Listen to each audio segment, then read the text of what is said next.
Master the mystery. Who versus whom. Hello, English learners. Today, we're tackling a common grammar challenge.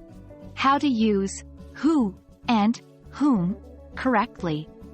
Many native speakers get this wrong too, so don't worry if you're finding it tricky.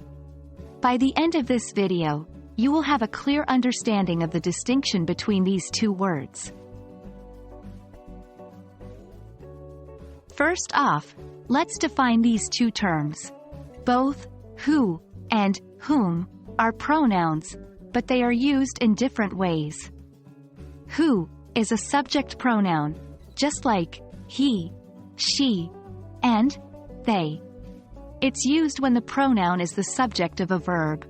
Whom, on the other hand, is an object pronoun, similar to him, her, and them.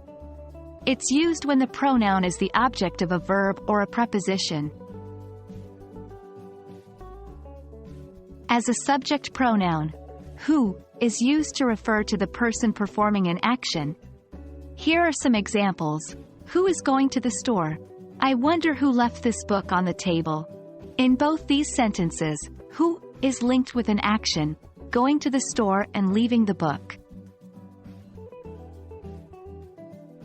As an object pronoun, whom refers to the person receiving an action. Check out these examples. Whom are you inviting to the party? This is the man whom I told you about. In these examples, whom is on the receiving end of an action, being invited to the party and being told about. Still confused? Here's a little trick. If you can answer the question with he or she, then use who.